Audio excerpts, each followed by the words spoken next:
filming this on the same day that I filmed another video? Yes. But that's not really very relevant right now. Hi besties, welcome back to my channel. Today we're doing our March TBR. I've got my TBR cart and then I've got my glorious bookshelves with books I haven't read on them. Not all of them anyway. Some of them I have read. I thought it would be fun as a theme for a TBR for March to do a rainbow TBR. So that is the colours of the rainbow. Orange and pink and green, purple. Now technically pink isn't in the rainbow, but I'm going to include it anyway. And then we'll do white and black. I have a huge TBR, so I uploaded a physical TBR count and it was like 174. I have been shopping. It's now like at 180 something because I've not finished a book in ages. So it's not really gone down. But by picking 1, 2, 3, 4, 5, 6, 7, 8, 9 books for TBR, I'm feeling hopeful because for February, although I'm not like getting through it very fast, I have like been staring at the books and be like, yes, I actually really do want to read those. So by using the rainbow, and hopefully I'm not going to start a new series because I feel like that would just be really intimidating. I am going to pick books from series I've already started and just off my physical TBR. Okay? Does that sound good? Cool. Make sure to like and subscribe and stick around. I don't know. Anyway, let's start with red. Now, I'm not doing like the spine, so I'll give you an example.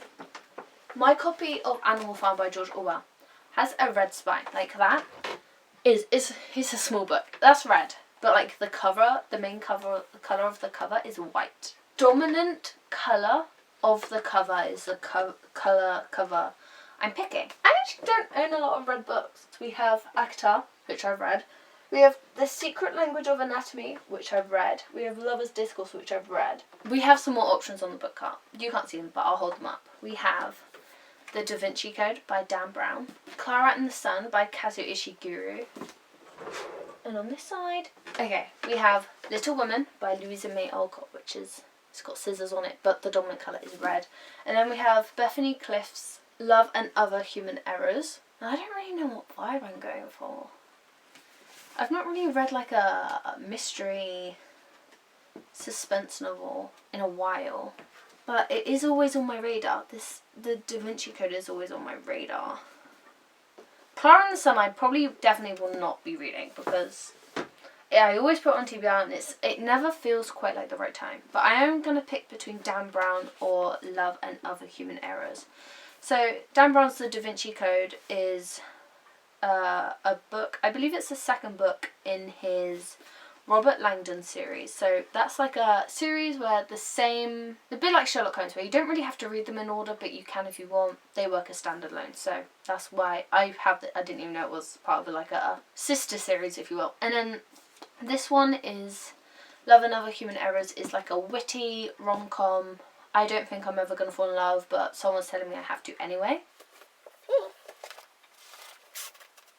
Okay, I'm going to go with Love and Other Human Errors. I just feel like it'll be funny, you know? To have something that is satirical, but they're like talking at you. Synopsis on the back, she's basically talking at us about how she just doesn't want to form trivial human connections. She wants something a bit like better than that, and I think that would be fun. Ooh, okay, let's move orange. Frick. Why do I not? I just hit my elbow and that wasn't very funny. Okay, we have Scorched Trials, which is like actually predominantly black, but again it's orange. Especially with Iron Flame, which isn't like orange, but it is sort of like a metallic burnt gold, which I suppose you could class as orange. On my book card, we have Suddenly Single by Carol Wire, which is a rom-com. That's kind of it. Like, I have quite a few peaches, but I don't really have orange. Just looking at the books, Suddenly Single is definitely more orange than Iron Flame. So, looks like we've only got one choice. I've had Suddenly Single on my TBR for a long while. I don't know if I got this in a blind date with a book or if I picked it up, like, myself from like a charity shop or something. Okay, this is what's happening. We have the best-selling author, Chloe Piper, who is our main protagonist. Her marriage explodes the week before Christmas, like village gossip and like cheating ex, and she like escapes to solitude in Sunny Meadow Farm, so with her dog Ronnie. So we have like, she escapes to a small town, like even smaller than her own, but like a different town, different people, and she meets up the working crew on her thing. She meets Alex, who is leading the construction on her house, I believe, but he's like also her neighbour. So it's like a small town romance. She's like a romance author, and obviously she's just like got divorced or something. Suddenly Single by Chloe Wire. What's next? Yellow. Ooh. I actually only have one option for this. I have like a lot of blues and purples and blacks and whites. I have one option, and it's a non-fiction. And it's giving me Miranda vibes. And if you're not British and you don't really know what Miranda is, I feel sorry for you. She's so funny. I think she's great. We have Knee Deep in Life by Laura Belbin. This is a commentary on this woman's life, and it's that Knee Deep in Life is Laura's fearless and filthy account of holding it all together and letting it all hang out. This is giving non-fiction vibes of The Shite Before Christmas, which is the first book I finished in this year, where it's sort of like mammy banter is what like the subgenre of like comedy fiction. It's called Mammy Banter, where it's like mums writing about mum life. So I reckon this will be a fun, easy read. Although it is non-fiction, I feel like it's going to be like, you could probably like binge this and finish it in a night. And I'm not mad about it. It has been on my TBR for not too long, maybe like a year, 18 months. That sounds kind of bad. Oh, okay, green. We might have to do shades here, because I don't think I have like when you picture green, you picture like summer green, like grass green, or like astro. I don't think I'm going to be able to do that, but I can do like cyans and variations of green. So you're going to have to give me a little bit of leeway here, because a lot of these just won't look green. They'll look like blue-ish, but you have to be nice to me, okay? Because I said so. The turquoises are getting bluer. I've got Little Fires Everywhere by Celeste Ng, which is a literary fiction.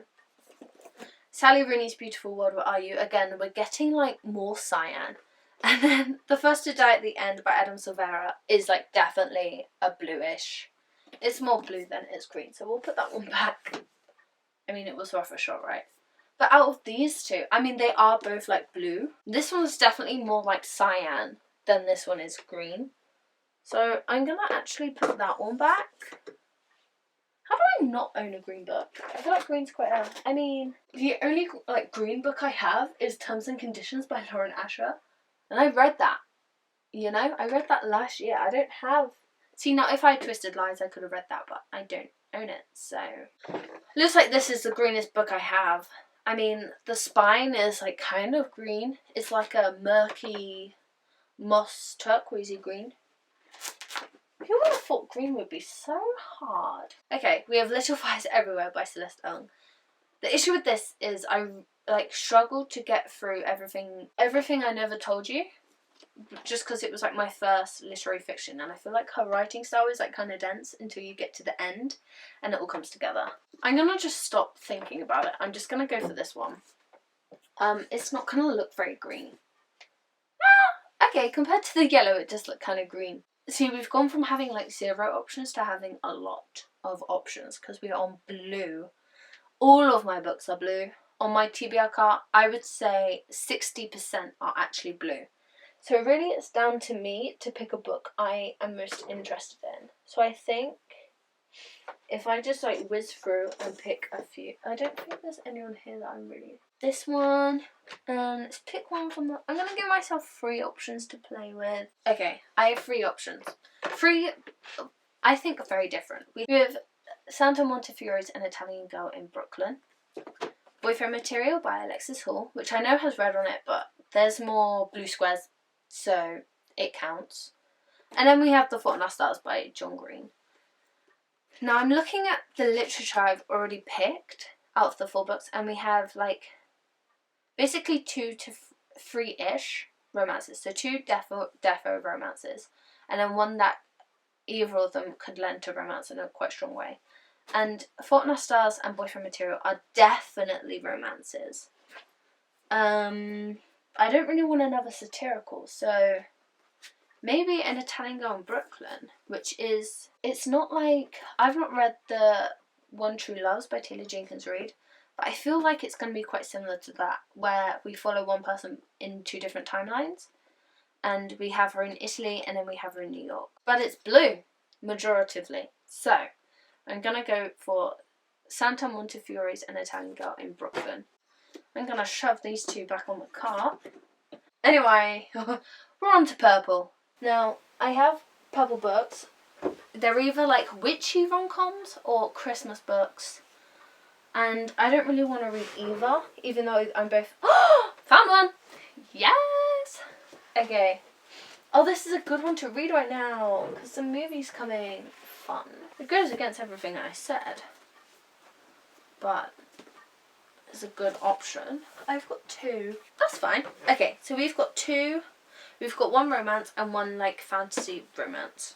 We've got The Idea of You by Robin Lee, which is the movie coming out with Anne Hathaway, and you know how everyone thought Harry Styles was going to be in it, but he's not, and it's someone else? That's this book. So it would make it really fun to go into it blind. Again, a rom-com. And then we've got Rebecca Ross's Divine Rivals, which is purple. It's like a deep velvety purple. I don't know if you can like tell. It does kind of look bluish, but trust me, it's purple. It's like an indigo, electric indigo purple. Do I want to start a new series though? I have both of the books now, and I'm like kind of like, oh, I really want to read this. But then I'm like, oh, this is... I picked this up in Lidl's, by the way. How crazy is it that Lidl's do books? I kind of really do want to read this, and it is like purple and magenta. Everyone in the world knows his name, but it's you he wants. Okay, I'm actually going to go with The Idea of You, because I feel like I'm saving Divine Rivals for the perfect moment. I don't know when that moment is, but there has to be a reason why I've just not picked it up. And I kind of wanted to binge both the books back to back. I feel like this could be a really fun one. Oh, we've got 3 colours left. We've got pink, white and black. Continuing in the order, we have pink. We have Wildfire by Hannah Grace. Beach Readers, half pink, so that could count. Again, we have some Christmas books, which I'm not going to go for. Spanish Love Deception is a bit more peachy. We have Flawless by Elsie Silva, but I actually think I'm going to go with this one simply because I really want to read her new book. And I like to read her books in publication order. So we have Chick and Mate by Ali Hazelwood. I have heard mixed reviews about this. Some people say it's a bit inappropriate for a YA romance. I don't remember the last time I read a YA romance, so I guess either way I'm bothered or I'm not bothered. But I have Bride. I really want to read Bride, and I know, like, technically only her STEM romances are, like, interconnected slightly, especially with Love Theoretically and The Love Hypothesis, and Bride, you could just read it. I don't want to. As a big Ali Hazelwood fan, I want to read them in publication order. And I always binge her books. Her books never take me so long to read, but they do get me out of slumps a lot of the time. They're just so easy to just, like... You know? Like, this was an easy pick for me. I knew I was going to pick this one no matter what. You know? And when I was watching the Queen's Gambit, I was so into chess. I own a chess set. It's not like a high-end chess set. It's just a chess set. But, like, I really do like it. Next, we have the easiest 2 options, black and white. And I feel like these are the easiest in the sense that I own a lot of white and black books. However, I feel like it's difficult because I own a lot of white and black books. For black, I know what I'm picking, like that's whatever. So we're just going to stick to white. Now, I can pick literary fictions, romances, non-fictions, a classic, fantasy. I have a lot of options. So let me look at my stack. Romance, satirical real life, literary fiction, romance. Maybe we do a fantasy. And I know I skipped out on the fantasy with Divine Rivals, but I want to return to a world that I already know. because like a lot of books is a lot of brain power. And I know for black I'm picking a fantasy. So maybe for white we pick a fantasy. And the fantasy I'm picking is The Stolen Heir by Holly Black. I'm a huge Cruel Prince fan. Love, love, love, love. I haven't been in this world in a long time, and I really want to reread the original trilogy. Perhaps I'll read, because I want to just do it in my own time anyway, just because I miss the world so much. I want to reread them, so maybe I could read this after I reread them, when I get around to it. Because I mean, we're currently in February, so I could still read them in February. But it'd be interesting to follow, because I know like they don't show up a lot on this, and this is definitely just Oak's story. I do kind of want to see how he's like grown up and how he's like progressed and everything. For the black option, I am picking The Crown of Midnight by Sarah J Maas. Maybe by the time you're seeing this video, I've already read this. If that is the case, then I pick The Heir of Fire by Sarah J Maas. These covers, these are the British ones, like the English version of the new American covers. I do prefer the American covers, like all the different colours. However, I think these spines look better together, just because they're all like the same colour rather than different colours. And it's like her name that's different. But yeah, this is the second book, or third in publication, depends on how you're reading that. I'm reading publication order. So this is the third book in the Throne of Glass series. The first book kind of caps off quite well if you didn't feel like continuing the rest of the story, and I read that in January. And I often, like, especially with Akatar, I did take a break in between each one, and I really didn't want to do that with Throne of Glass. But I've not felt the need to go into the world again. But maybe having it on the pile of my desk, because that's just where my TBR lives, maybe it will be like, Jess, you really should go back into the world. That, my friends, is our finished TBR. I'm going to try and hold up this stack. We have 1, 2, 3, 4, 5, 6, 7, 8, 9 books.